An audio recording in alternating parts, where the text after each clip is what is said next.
Mr. Dickinson, welcome to Sarajevo. That's fantastic. That's the third time you can say that to me. Third time? Yeah. Third the charm.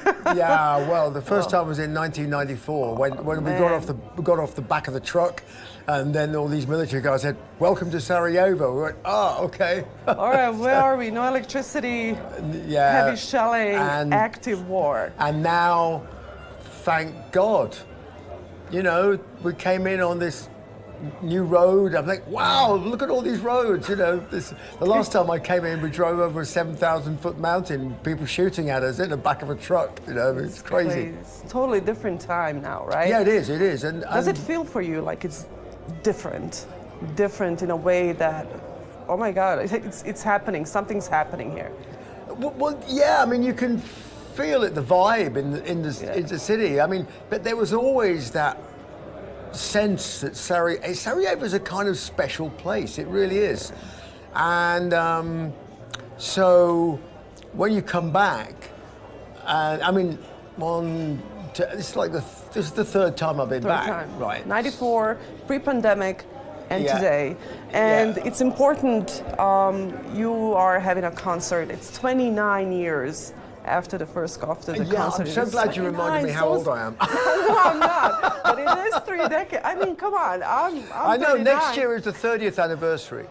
30th of the documentary. Well, of the whole thing, but also of the amazing documentary that Adnan made. I mean, and it was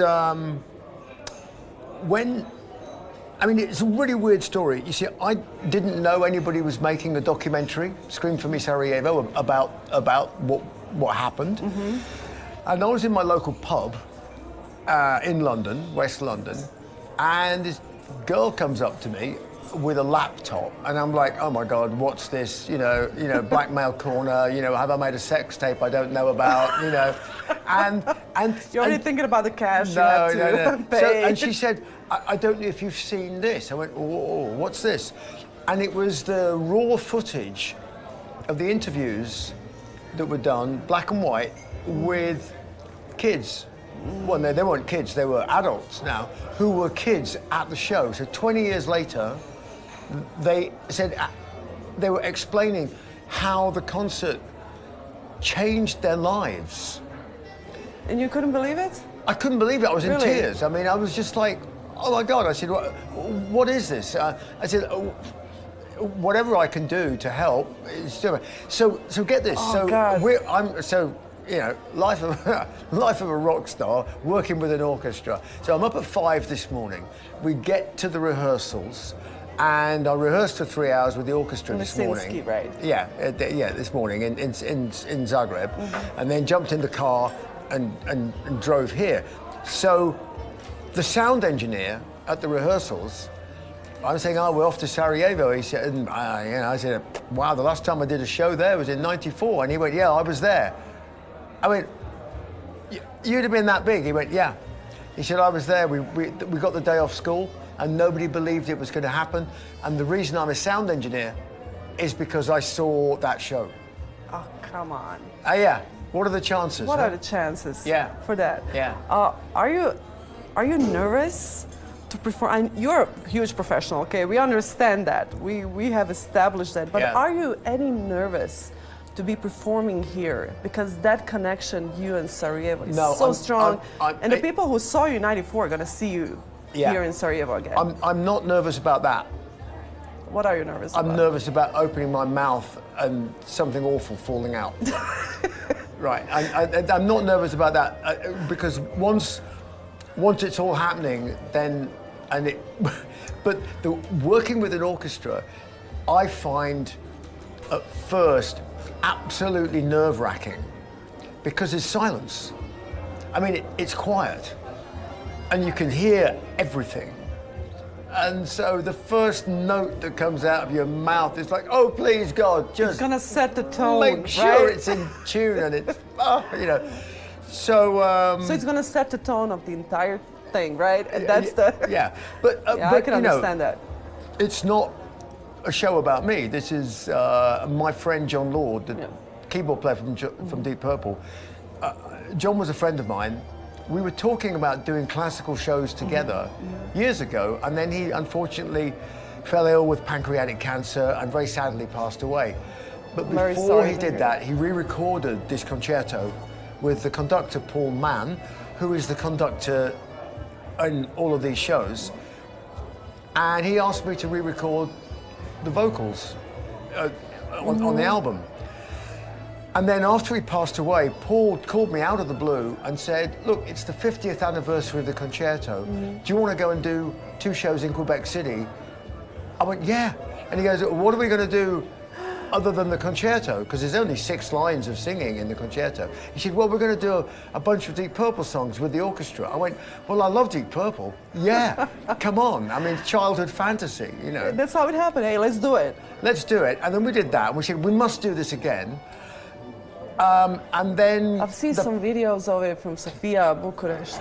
Oh, wow. Well, it's powerful. My God. It's really powerful. It is. And then we added in Tears of the Dragon and Jerusalem of my solo stuff with a full orchestral arrangement. We tried those for the first time in Bucharest and Sofia.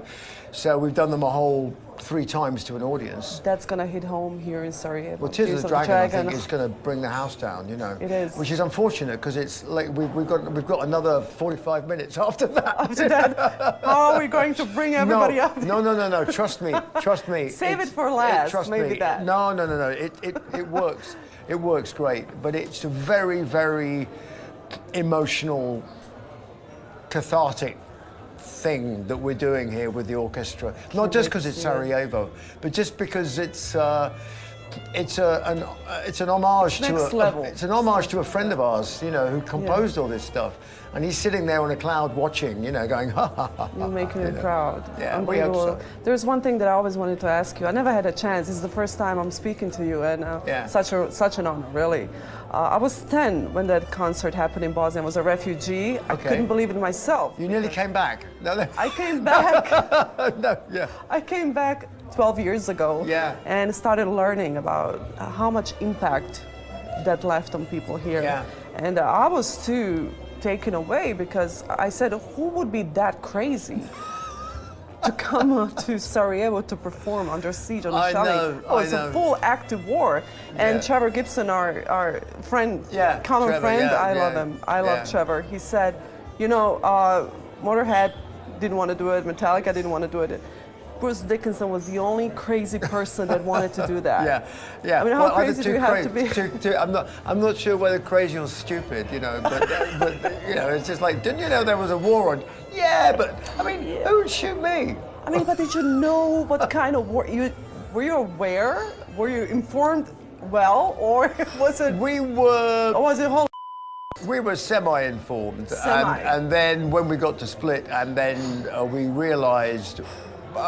This is the real deal, because we got a very informative briefing from a military guy who said, okay, this is what is going on today. These are all the people that have been killed, blown up, murdered, whatever, today, and this is going to go on here. And we went, oh, and that's where we're going, right? How, we don't know, but that's the idea. We were promised there were helicopters and flak jackets, and then none of it happened. So we drove in over the top of Mount Igman.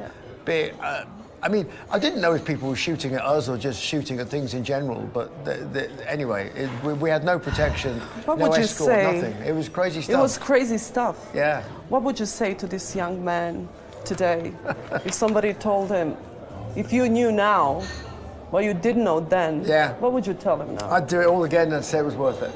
It was worth it. Yeah. Thank you so much. Yeah. Thank you so much. I hope you enjoyed Sarajevo. We are going to enjoy your concert. This is your home. I hope you know that. Well, I brought my fiancée is coming. She's never been here before. She's French, and I said, and I was coming in. I was hoping. She's coming in. I was going to be able to say, okay, so here's Prolatursk Brigada, and blah blah blah. But no, we came in a different way and everything. But I'm hoping she's going to get some time to see the city, and not just the bad bits, but to see the wonderful bits of Sarajevo. What is the most wonderful bit for you of Sarajevo before we finish? You know what?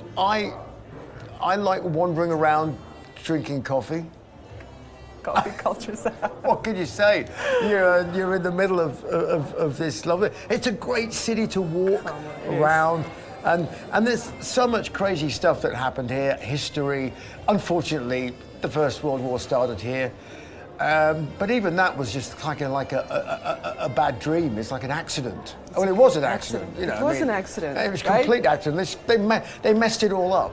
And then it happened. It was just like that could only happen in Sarajevo. You know, I mean, it's not a bad place, and bad things have happened to it, but it's not a bad place. It's a beautiful place. That's so nicely said. I love that. I'm gonna end it with this. Thank you so much for being part of this. We are speaking to Chris Dale as well a little bit later. Trevor Gibson is tuning in as well. He's saying hello. Oh, okay. And we're gonna dig into it really to go back and to see what happened. And I can't wait to hear you tomorrow and to feel that, because the videos that I've seen from Sofia, from Bucharest, that's next level goosebumps. Well, and I want to thank you for that. I hope we can give you next level goosebumps tomorrow. I'm ready for it. Thank you. Thank you. Thank you.